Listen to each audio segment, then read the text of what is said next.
Are we getting sound now? Yes, we are, right? Everybody getting sound now?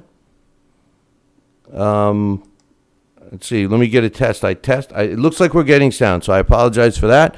I just read a whole email, and we got a sound. Our sound issue is working fine now, so good. I apologize for that. Missed the first email. The phone lines are open, 845-228-8710. We're batting a friggin' 1,000 right here.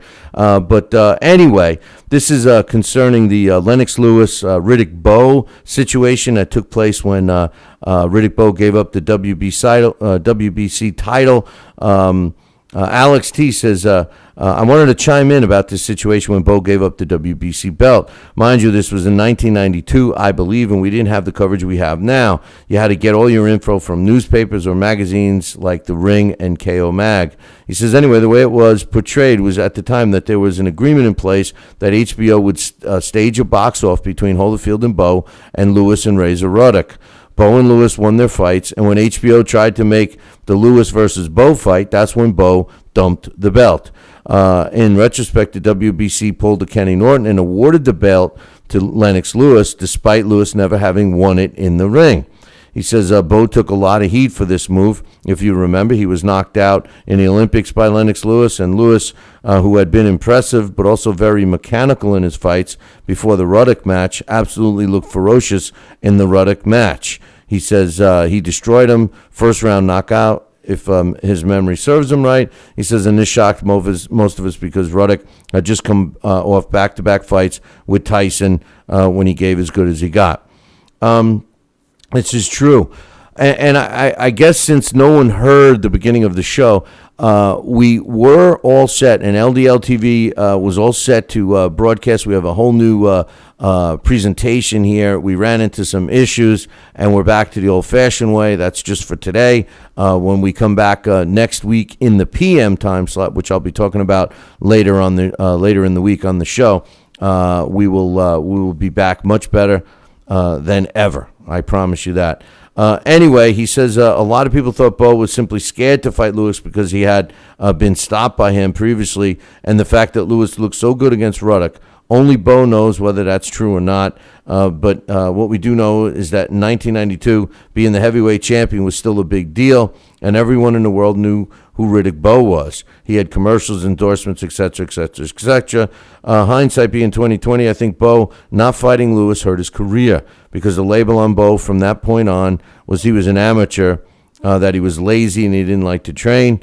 He ended up taking on Jesse Ferguson and Michael Dokes. He didn't have to be in top shape to fight those guys. He blew them out. So by the time Holyfield rematch rolled around, he was slightly heavier than the first fight, and Alvander simply outworked him in the rematch. And then, of course, the fan man he mentions here. He says, my point about bringing up the weight issue was that Bowe was, if Bowe had immediately fought Lewis in 1992, Eddie Futch would have not allowed him to put on the extra weight and get out of shape. Futch would have known that Lewis would have been too dangerous for Bowe, and he would have had to be at his best. He says, I think Bowe would have beaten Lewis in 1992. He says at that point, Bowe was in his prime and Lewis was not yet at his peak. Bowe would never be as good as he was in 1992. His problems getting in shape and the 3 fights with Holyfield really ruined him. By the time he fought Galata, he was not the same fighter. Lewis, on the other hand, went right back to looking mechanical after the Ruddock fight and looked lousy against Bruno until he landed one big punch. And then, of course, when he was knocked out by Oliver McCall. He says, anyway, that's my recollection on what happened way back when. He says, in my opinion, Bowe Lewis is one of the greatest fights that never happened. I agree with Alex T. And, the bottom line is, it is one of those great fights that never took place, and it's unfortunate. Lewis went on, of course, Lennox Lewis went on to have a successful career, retired as a champion, and still has all of his faculties and his cash. As far as Riddick Bowe, on the other hand, not so much. Hey, listen, if you want to call in, the phone lines are open, 845-228-8710, 845-228-8710. Let me give you a little heads up. We will be having this video available up on YouTube. So for all of you that are watching live, it will be available for replay when you want. As far as the whole show, some of the show that you guys missed because I didn't have the sound on, you will have that on your premium podcast. So for all the premium podcast subscribers, you will get the whole show. So don't worry about that. Again, our debut of broadcasting from two studios, LDL TV in South Florida and here from the Billy C studio in upstate New York. We were testing it. Everything worked well, and we had some issues moments before we went on the air, and the end result is we had to take this course of action, so I apologize for that. The phone line is open as far as I know. might as well have that not working too, but 845-228 8710, 845-228-8710. We got Alex T has another comment. He says, man, can you believe it's been 20 years since Oscar De La Hoya turned pro? He says it's almost been 21 years ago. He says, to me, it feels like yesterday. You're right. The names on his resume are second to none. You can make a damn good argument that he really only has 2 losses on his record, Hopkins and Pacquiao. I thought he lost fair and square to Floyd, but it was still a really close fight. Those Mosley fights could have gone either way, and if I'm being honest, I think he got robbed against Trinidad. He says he's a guy I think fans have already forgotten about how good he was. He literally destroyed some amazing fighters from junior lightweight all the way up to junior welter, and he had no reason whatsoever to fight Ike Corte when he did. Talk about a high-risk, low-reward fight. Corte was a beast, and Oscar could have gotten a big payday fighting anyone at that time. He didn't have to fight Ike, and not only did he beat the guy, but he got off the floor and unloaded the kitchen sink in the final round to secure the win. I agree with you. You know, we were talking about that. I mean, Oscar De La Hoya may not be as golden as a lot of people think, but, when you look at his resume, he fought everybody. That's something that he's got way over Floyd Mayweather. You look at Oscar De La Hoya, you look at his resume, you look at the challenges he challenged himself with, and it's not even close. It's just not even close. So, that's all I'm going to say. I mean, I agree with Alex T here 100%. Alex goes on to say, I missed Don King fight cards. They were the best hands down. Remember back when Tyson was in jail and King had a series of fight cards that were just loaded with world champions and Hall of Famers in every bout. He said you had guys like Julio Cesar Chavez Sr., Simon Brown, Maurice Blocker, Felix Trinidad, Azuma Nelson, Jesse James Leija, Ricardo Lopez, Gabe Rualis, Frank Lyles, Orlin and Terry Norris, and these guys were all facing one another. It's true.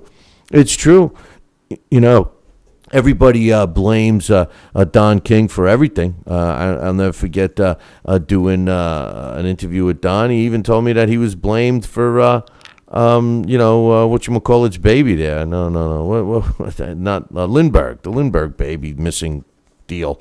Said he got blamed for that, hey, those days are gone. Maybe they're not forgotten, though, at least not by Alex T. So phone line is open, 845-228-8710. He goes on to say, I read Jack Newfield's book. I know what Larry Holmes and Tim Witherspoon said about Don. He says, look, man, he was sick. He was no saint, but he put on great shows. And how often do we get an undercard like that now? He says, almost never. You should try a Jimmy Birchfield fight, Alex T., which I know you've been to.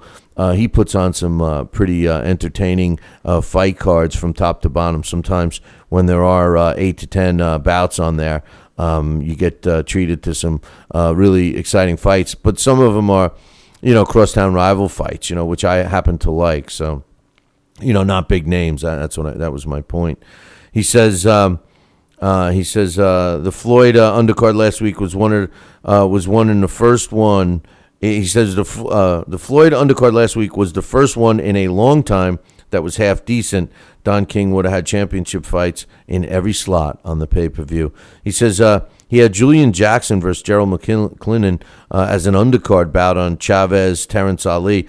Terrence Ali, he just reminded me of Terrence Ali was actually the late Johnny Boz and I used to talk about Terrence Ali a lot. the way Boz referred to him, it was that Terrence Ali was a fighter that never really got to that world championship level, but North American title, local title belts. The guy was pretty slick, unbeatable.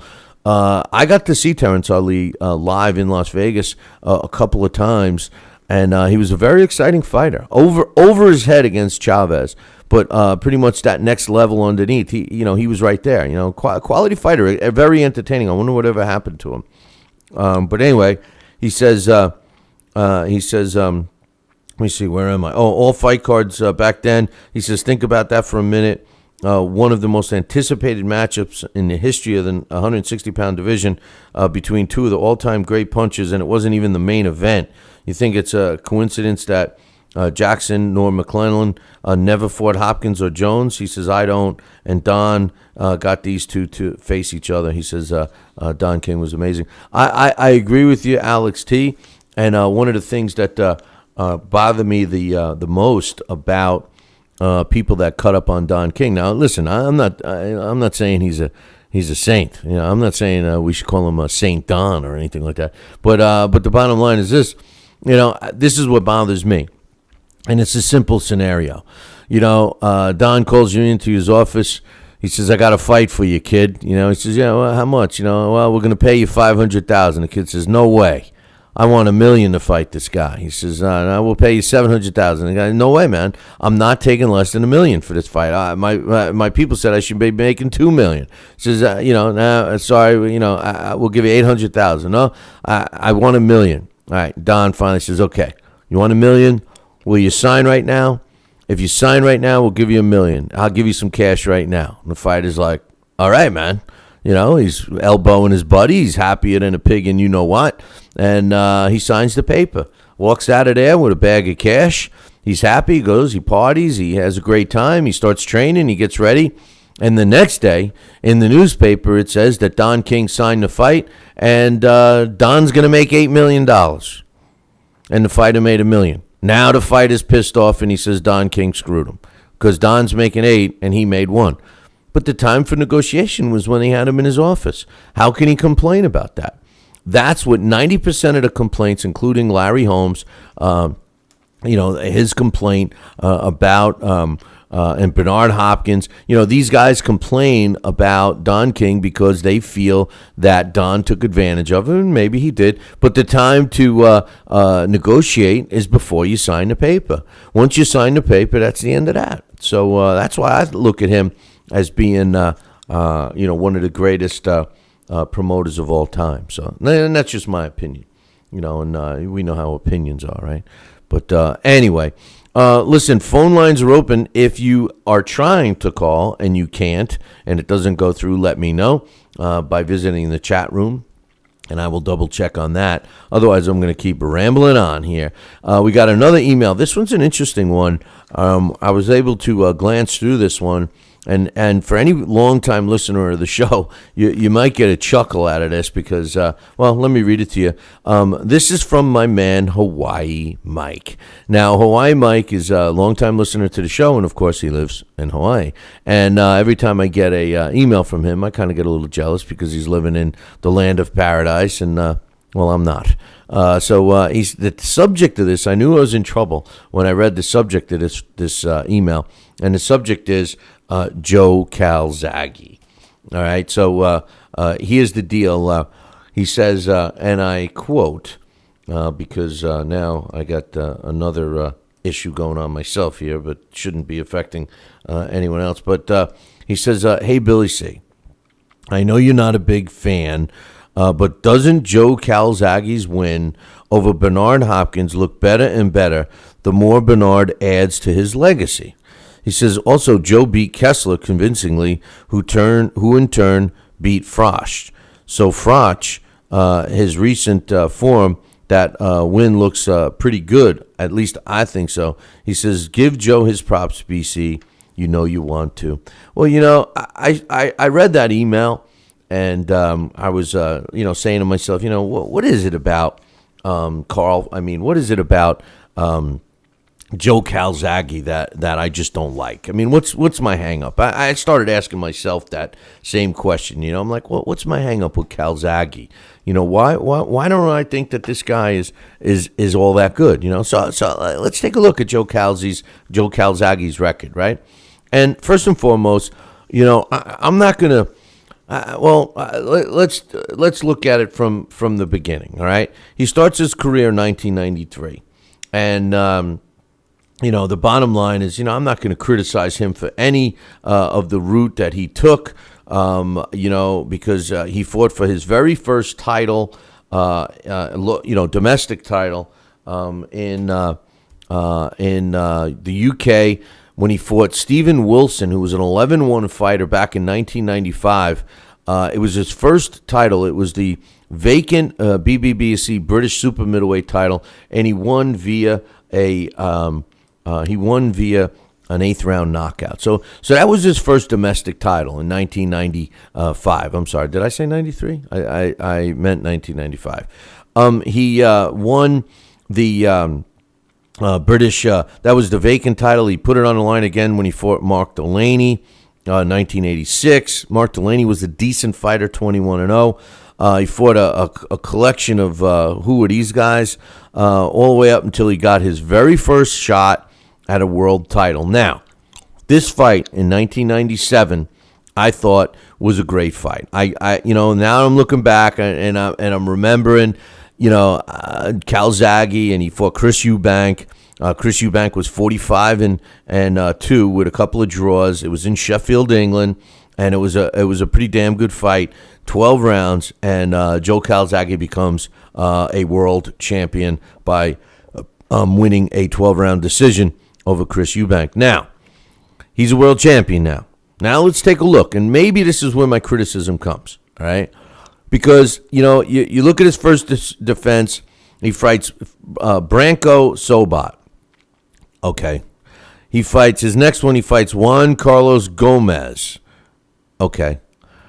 His next championship fight, he fights Robin Reed. Now, remember Robin Reed? Robin Reed was the guy with the lazy eye. Remember, he used to have a separate carry-on bag just to put his eyeball in because it used to hang around and drag along the canvas during his fights. Remember when everybody looked at him and said, what the hell are they letting this guy fight for? He's got this wandering, drooping eye, and when you beat the hell out of him, he can't see anyway. And so when you're hitting him in the eye and his eye swells up, you know, you're hoping that Robin Reed is hoping that you give him some swelling underneath his eye so it can point his eyeball up so maybe he can see what you're doing. So, I mean, listen, obviously I'm making light of this, but the guy was a one-eyed man, you know. But nonetheless, he struggled with Popeye, right? He struggled with Popeye. You know, Robin Reed, you could argue the point in that fight that Robin Reed won the fight. You know, so, but guess where it was? It was in Newcastle, England, and, you know, he wasn't going to win a fight in Newcastle, England. You know, so, I mean, oh, you know what? Here I am. Alex is right. I'm messing up. I'm thinking of the wrong guy. I'm thinking of David Reed. So here I am giving him credit for fighting David Reed, and he fought Robin Reed. We got my man Alex is 100% right. I'm totally wrong. I got Robin Reed and David Reed mixed up. So scratch that. I won't even give him credit for fighting Robert Reed. I mean, David Reed was a better fighter than Robin Reed. So hey, I was about to give him credit for beating David Reed. So hey, scratch that one off. You know, his next defense was Rick Thornberry. Won a 12-round decision against him. You know, now if he was blowing these guys out, you know, you could give him some credit. His next one, forget David Starry. In 2000, he fought a young, quality fighter in Omar Shika. Now, Omar Shika was 20-1 at the time when he fought him, and he stopped him. To me, when I look at Joe Calzaghe's record, now that I know that Popeye really didn't fight him, that's really the first, aside from winning the title from Chris Eubank, that's his next good fight, his next good win, in my opinion. He followed that up. He did fight Richie Woodall, who was a tough guy, but nothing special. And he fought Mario Vite. Now, Mario Vite was a guy that was on everybody's top 10 list for in this division. He was undefeated and everything else. But what we learned about Mario Vite was that he had a very, very poor resume in terms of the level of opposition that he himself fought. So what happened in that one, Joe Calzaghe blows him away, knocks him out in one round. So you got to give him credit for that. I got to give him credit for that win. That, to me, was a big win against a 30-0 fighter, even if he beat up his sister 30 times, like Greg Haugen said, even if you fight your sister 30 times, she's going to win one, so you give Mario Vite some credit there. Now, in 2002, he fought Charles Brewer. Charles Brewer was already washed up and old in 2002. I know his career lasted longer than that, but he was 37-8, and he had seen way better days. So, how much credit do we give him there? He also fought Brian Mitchell, who was on his way out in 2003, stopped him, again, shop-worn fighter.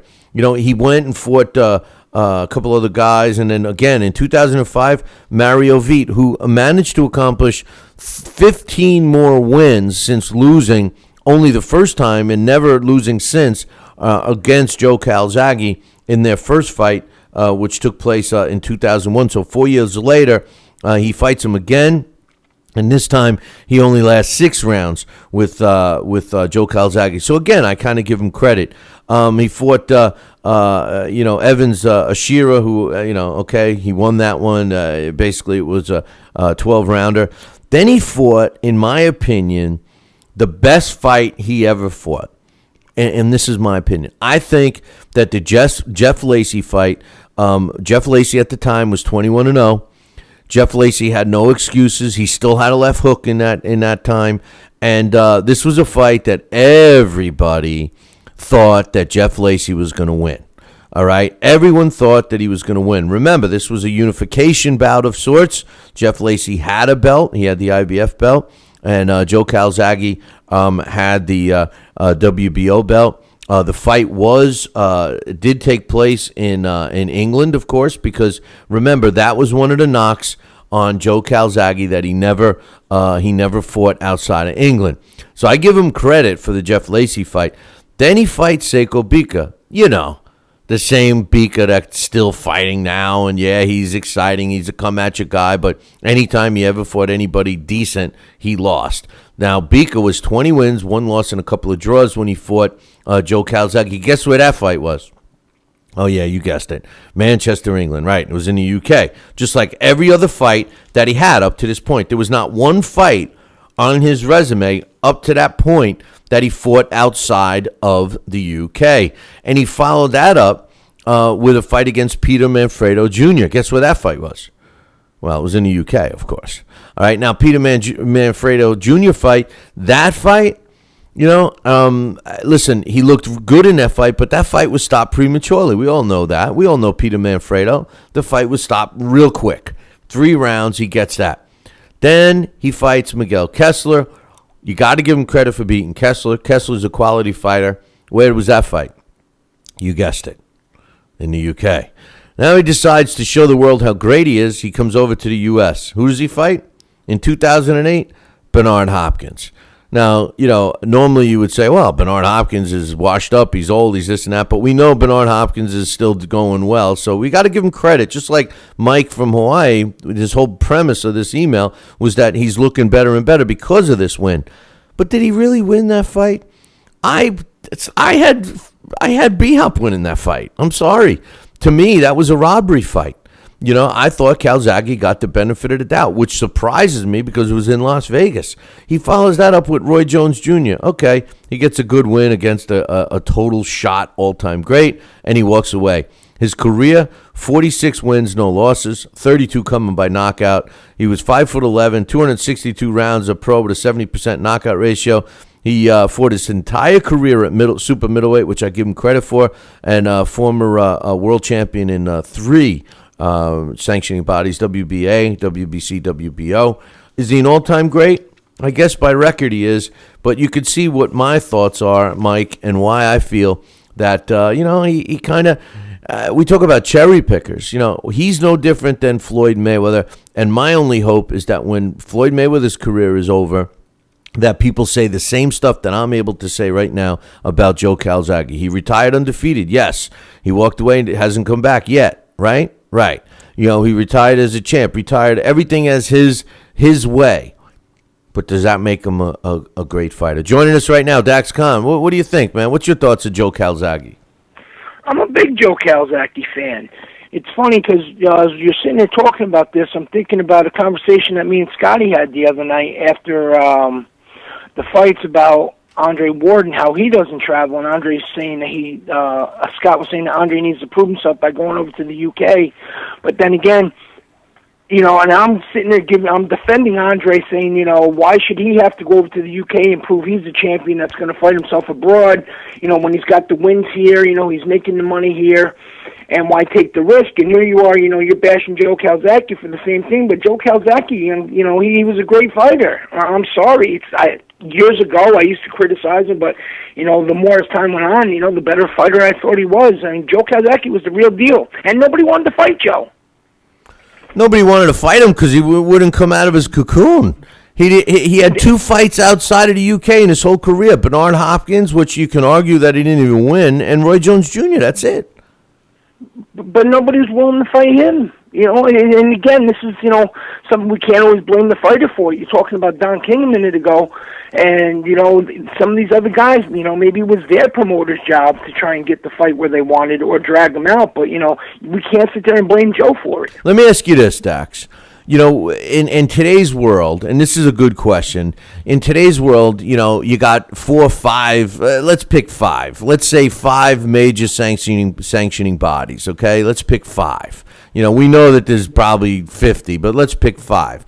So when does it become an issue if you're doing well? Now, you know how I feel about this. I use this term big fish in a little pond a lot, and you know what I mean by that. And I understand the money aspect.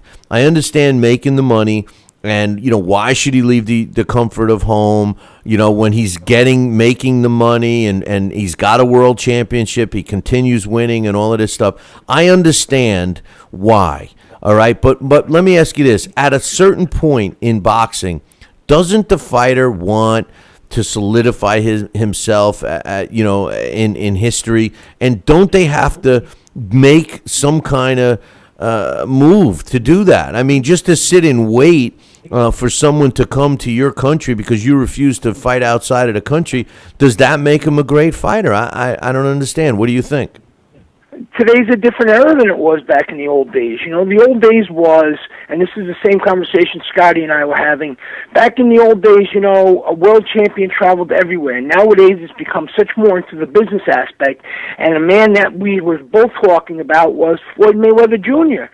There's the guy that, everybody has anointed the pound-for-pound best in the world for all these years, but where has Floyd really traveled? Almost, over half his fights have taken place in Vegas. He's had over 10 fights inside his home in Michigan. He's never been out of the country. Yeah, but again, But then again, though, who's going to sit there and doubt his legacy? Well, that could be an argument. Maybe guys like you and me, but I mean, in the eyes of the casual fans, what makes the sport go around. Hey, we got Tony Treem on the line with us, Dax. Are you? Hey, Tony, you got to turn down the computer. But are you listening to our conversation here? Tony, you got to turn down the computer. Oh man. Yeah, here's that feedback. Yeah, we're gonna have to hang up on Tony. Let me get this turned down. Okay, good. He just heard it because it's a slight delay. But Dax, why Tony's coming back, the thing is this, listen, I'm going to doubt some of the stuff. I know my man Given Quality is in the chat room right now, and he doesn't. He thinks that, the undefeated record and everything else. But Floyd is an exception to the rule because the guy makes so much money. I mean, they're coming to him. There's no mistake. It wasn't the same for Calzaghe. Are you back with us, Tony? Yeah. Yeah, so what do you think? I'm with you.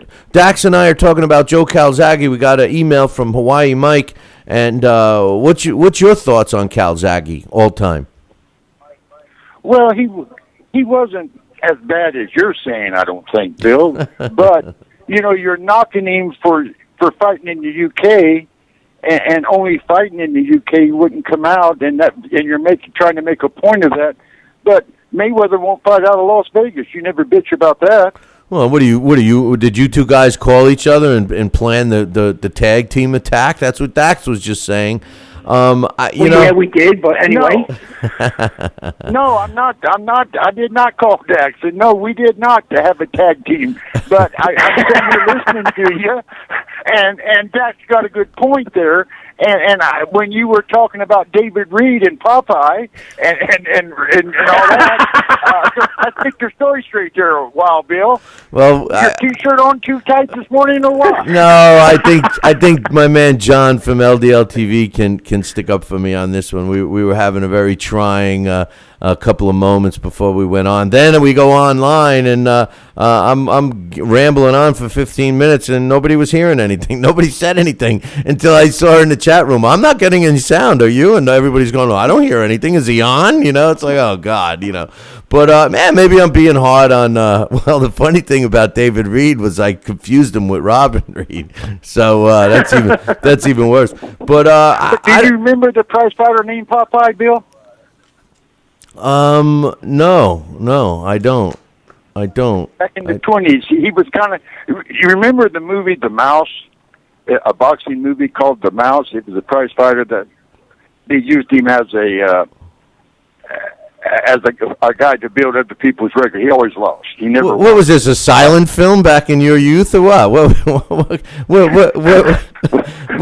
I've got the movie. I'll send it to you so you can watch it. It's an interesting movie. It's kind of fun to watch. Okay. But that's kind of like Popeye was back in the 20s and the 30s. He just used him to build records. He never wins a fight, but he was a professional fighter, and I thought maybe you was talking about him there for a while when you was talking about Popeye. No, I was talking about. I was not being cool. I was probably in bad taste. But here's one for you. You blast. Go ahead, Tony.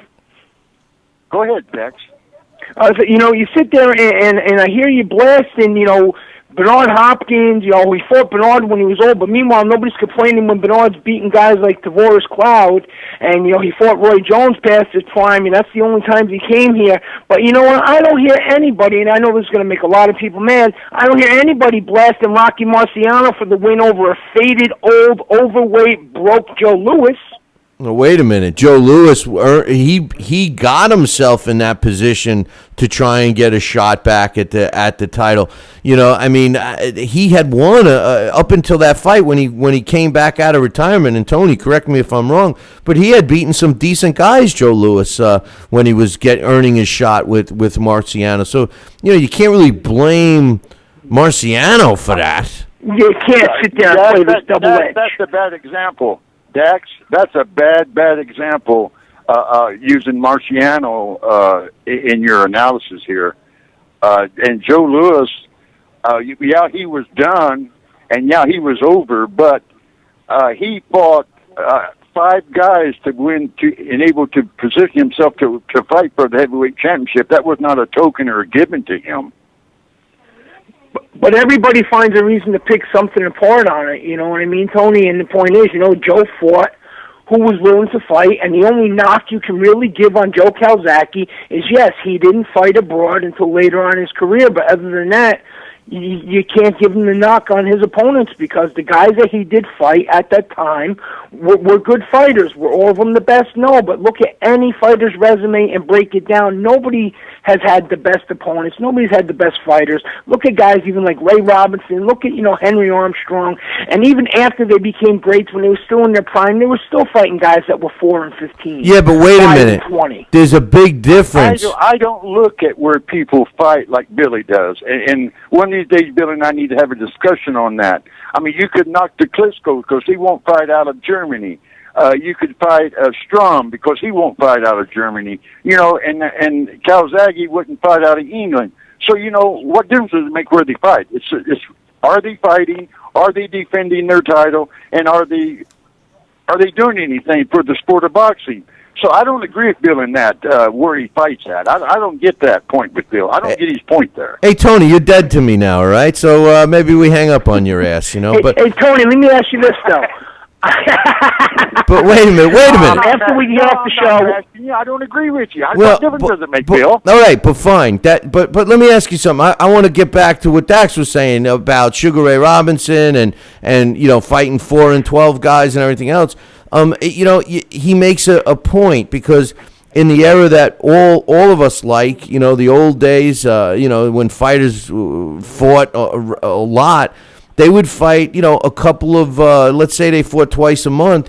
They might fight a couple of lesser opponents just to stay busy and make a few bucks, and then fight, you know, big fights at least 5-6 times a year. There'd be big ones, and then they'd sprinkle in another 10 fights that were against mediocre opposition. I wouldn't have a problem if the Joe Calzaghes of the world fought 3 good fights a year, but show me on his record after he won the title where he fought 3 good fights in 1 year. In 2000, he fought 3 times. 2002, Bill, he fought... you say that about any fighter today. Well, I know, but at least... Is it, what, dude, so he's in the UK, so you're bashing him because he wouldn't come out of the UK and he wouldn't fight 3 or 4 times a year. Name me a fighter today that will. Well, I'm going to You're tell not you... talking about the old-time boys when he fought every day of the week or every week, and he fought 2 times a week or 3 times a week, you know, to put beans on the table, or a tune-up fight for a championship fight, you know, to keep money coming and flowing. You're not talking about that caliber of a prize fighter. We don't have that kind of a fighter today. This is true, but my point is that look, he had it all. He had a small percentage, a small number of fights per year. He fought all the time at home, and he fought questionable opposition. So, I mean, even Floyd has fought better opposition, I think, than Joe Calzaghe has. I don't think you can argue that. I mean, I just picked out out of 46 professional fights, you know, fighting twice outside his country, fine. You want to give him that? Fine. Did 2 times out of 46. But show me 7 fighters on his resume. Show me 7. Show me 6 out of 46 that were quality opponents. Show me 6. If it was this era... Impossible question. That's an impossible... right now... He didn't have 6. He didn't. That's my point. He didn't If even... it was right now at the 168-pound division, I would totally agree with you, Bill. But, you know, when Joe Calzaghe reigned in the 168-pound division, there wasn't the guys in that division. He fought who he could fight. You know, it wasn't the top division. You know, super middleweight division was, you know, the stale, you know, it was the tumbleweed of boxing for how long? Well, Is Coach in the chat room? Coach? No, Coach isn't in the chat room, but... anyway, all right. Well, hey, you guys all seem to think that Calzaghe is better than I seem to think, and that's cool. I don't have an issue with that. I'll finish my comments on this. As I remember watching HBO, and I believe it was for when Winky Wright fought Bernard Hopkins, and the Calzaghe fight was going to be next for Bernard if Bernard beat Wright. And Jim Lampley asked Roy Jones, "How come you never fought Joe in your prime?" After Roy said he'd like to fight the winner of Bernard or Calzaghe, and Roy Jones' exact words said, "It was too much of a risk for me to go over there and fight him." Meanwhile, there was a title to be unified. You know what? Roy Jones was just as wrong for not going over there to fight Calzaghe as Calzaghe was for not coming over here. So it's a double-edged sword. So they all do it, and we can't just blast one guy. We have to blast them all. I could agree with you on that, and that's the problem with the sport when you have all these people claiming to be world champions. You know, I mean, there's too many. You know, I mean, that's the bottom line. But anyway, I mean that's what we got. I got a couple other topics here, guys. I appreciate the call. And Tony, did you call? Did you have another? Did you have something else you wanted to talk about? Or were you just trying to slay me over the Joe Calzaghe thing? No, I wasn't trying to slay you over the Joe Calzaghe thing, Bill. The only thing I really disagreed with you on was you was making the point he only fought in the UK, and I don't think that's fair to him. I'm not a big Calzaghe fan. I don't think he's as bad as you do, and that's okay. That's good. You know, opinions are opinions. Well, look at this, Tony. Listen to this. Given Quality is telling me that on Twitter right now there's actually people that believe Joe Calzaghe's record and career accomplishments is better than Carl Froch. Now, there's Carl Froch. Listen, I know some people this morning. I read some emails, and some people were pretty hard on Carl. But I got to be honest with you. With the exception of Leo Santa Cruz, Abner Mares, and Andre Ward, show me a fighter that has fought better opposition in his own weight class than Carl Froch has. I mean, this guy.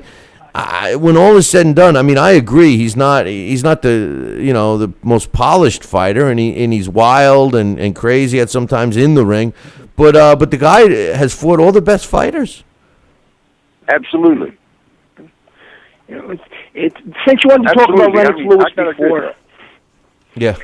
Yeah, no, but I mean, he's I don't know, man. I can't believe people would even say that about Calzaghe. But, hey, Calzaghe will probably get in the Hall of Fame, so we'll move on from that. Dax, you had a comment about Lennox Lewis? Shoot. Yeah, since you wanted to talk about Lennox Lewis before, I'll say the same thing about Calzaghe. He was a guy that when he was active, I wasn't a big fan, but after he retired, just like with Lennox, with a lot of other people, you appreciate them more after they retire and when you look back upon them.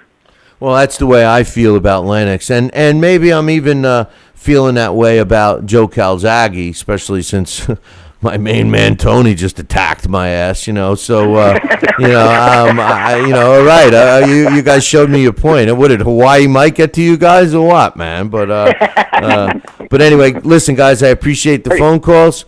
And we'll be looking to get this up and running the way we wanted next week. I know John was in the chat room saying that he had some of the things resolved, but we had already got the ball rolling here. So we'll be doing it next week. Great talking to you guys, Tony. Good to talk to you. All right, fellas, we'll talk to you soon. All right. Take care. Not talking about that, and if you go into another subject, I may call you back, B. All right. Take it easy. Yeah. That's my man, Tony Treem, and Dax Khan. You can catch Dax on Thursdays, and Tony Treem does the Heavyweight Spotlight with me, and we do some other stuff that we're going to be unleashing on LDL TV in the very near future. So I got a couple of more emails I want to get to before we wrap it up here. Again, I apologize for some of the technical difficulties that we had in the beginning of the show. LDL TV has been working real hard on producing something to make this show a hell of a lot better. And we got some decent representation in the chat room, so I'm glad about that. I just want to wrap up these last couple of emails so we can carry them over to next week. And speaking of next week, we will be broadcasting this show from now on. All right. If you're a regular listener to the Talking Boxing with Billy C show, starting Monday, 1 week from today, we will be changing our hours. Yes, you guys have been asking for it. It's finally happening. We will be broadcasting live from 5 to 7 p.m. Eastern Time on the Talking Boxing with Billy C show. And on Mondays, we will be doing this show, the Talk to Me Man show, coming at you from the LDL studios in South Florida. And that will begin at 7:30 p.m. On Monday. So PM, baby. We're going to the PM time slots, and we're really looking forward to that. I hope you guys are psyched. Hope you can come in the chat room. We're going to be a lot more interactive than we used to be, only because people are going to be awake. So let me get these last couple of emails.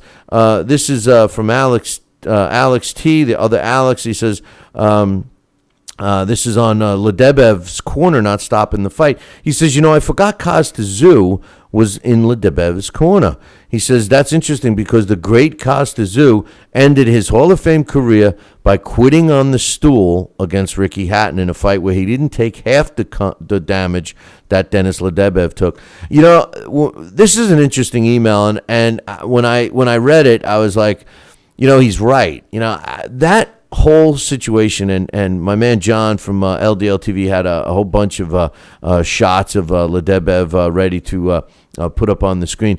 It was brutal. It was horrific what they let him go through. Now, if you tuned into last week's show, you heard Scotty Krause disagree with me, just the way Dax and Tony just did before. He disagreed. He felt that, as long as the fighter wants to continue fighting, the fight shouldn't be stopped. That, it's his title. He's in front of his town. He was winning on the scorecards. He had every right to continue the fight. Scott makes an interesting point because those same kinds of words have come out of my own mouth. All right. However, I believe, and just like Alex T's point here, there comes a time when you hope that the team you surround yourself with are going to be looking out for your health. All right. And Denis Ledebev took the type of beating on that fight against Guillermo Jones that could not only end his career, but change his life forever. Now, he's a tough fighter. He's a guy that's a warrior. He doesn't want the fight to stop. He's not going to quit. He showed us that. If anybody showed us that the guy has no quit in him, Denis Ledebev showed us that a couple of weeks ago. All right, and I agree with Alex's point here about Costa Tszyu, who he himself quit on his stool against Ricky Hatton, and yet he was so tough for his fighter, Denis Ledebev, that he kept sending him out there. But the guy who wins the cake, the guy who wins the award, the guy who deserves to be, stoned to death, and I don't mean joint after joint after joint, I mean, regular rocks, is the doctor, the ringside doctor, that allowed that fight to continue round after round after round. John Mosquinos and I, John from LDL TV, we were watching the fight. He called me as soon as the fight was over, and we both said the same thing. We could not believe that in that 11th round that ringside doctor inspected that eye and then turned him around and pushed him back out into the center of that ring, patting him on the back like, go get him, son. Unbelievable. So, between the corner and the ringside doctor, everybody was pretty damn tough for Denis Ledebev. Let's see, we got one more email here. This one's from Chris Flan, a guy who's been lighting up the boards with our trivia question on the Talking Boxing with Billy C show. He's got 2 in a row. Does he have 3? We'll find out tomorrow. He gambled two of his prizes away to get his grubby hands on a KO Fantasy Boxing t-shirt, which I think I have one left in his size. So we will be talking about that tomorrow on the Talking Boxing show. But Chris Flan says, hey, I agree that HBO versus Golden Boy feud is bad short term. He says, but I think it might help in the long run. He says it's clear that Showtime and HBO are in a boxing ratings and pay-per-view buy rates war. We won't get the ultimate best fights, but we will get the best fights that both networks have. We will also get more documentaries and competing events at the same time. I love when both networks air boxing events at the same time. Would HBO's legendary nights have returned if Showtime didn't have this boxing war with HBO? He says he doubts it. I bet Showtime will copy and have their own legacy show a la 24/7. I wouldn't even be surprised if Lampley eventually moves to Showtime. Please, I wish Lampley would move to Russia. But anyway, he says history has proven that this war won't last forever. Contracts expire and most fights will happen. He says the fights that don't happen will cause mainstream debate. He says, I'm hoping this feud will lead to more competitive fights and more known boxers. Competition is always good. Just a thought. Thanks, Chris, for your email. Here's the deal. First of all, I think that it's good. I agree with you. I think it's good. I said this. I think it's going to push both networks to make sure that they have good fights. Now, here's the problem. The problem is, and we're already starting to see it with Showtime, the problem is the guys that are approving the fights, they follow the same mentality as my man Given Quality and other people that look at the O's and they look at the records and they're not really looking at the fighter. And I'm not, don't start typing Given Quality. I don't mean you and your fighter. I know you know your sport, and he does. I don't mean that in any other way, but positively. And I'm not comparing Floyd to anyone here. He's in a separate class by himself. I'm talking about the other fighters, the showbox type fights, the after dark type fights. These fights that fighters that we want to learn about, that we want to see, young fighters and all of this. What we're starting to see, and we saw it on Showtime for the last couple of fights, is fighters that look good on paper and then get blown out. And that's not what Showtime built itself up to be originally. Now they have the deal. They got a lot of money wrapped up in Floyd. They feel that they have a lot of content being given to them through Golden Boy. And HBO, they're sitting high on the hog because they feel that they're the top cable network. They have the numbers and the buys to prove it. Here's what I think. I think that Chris is right, that it will be better in the long run, this feud. I also think that the feud won't last forever. And I think that it'll be good. But I do disagree on one thing. I think most boxing fans do not like when they have events on the same night. I know I don't like it. I know they're trying to compete with each other, but they're shooting each other in the foot. I was in Las Vegas for the Julio Cesar Chavez Jr. fight. It was on the same night that Saul Alvarez fought. They both fought. Not only did they both fight on the same night, they both fought in the same city. You had both of these guys in Las Vegas, selling out their arenas and everything else. It didn't help anybody. The technology helps us, the boxing fan, because we can DVR one fight, watch another one, and we're happy. But it hurts the gate, it hurts the buys, the initial buys, and all of that stuff. That I'm not too crazy about. As far as these other shows and stuff, if they're not a commercial, if they're being spoken with non-bias, I'm okay with it. But consider this. We do a daily show every day, of course. Well, that's typically what a daily show is, I know. But the bottom line is we talk about boxing every day. By the time I watch a Friday Night fight, and they're doing their little roundup of top news, and they got 3 or 4 little topics they're going to talk about. It's old news, man. It's stuff that's already been dissected 100 times by us on this show.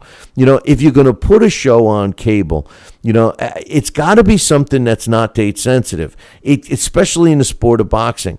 The 24/7, the all access that Showtime is still playing to death with Mayweather and Robert Guerrero. Who the hell wants to see it? I mean, who even given quality doesn't watch them all the time? Come on. You watch it once, maybe twice. How many more times you going to watch it?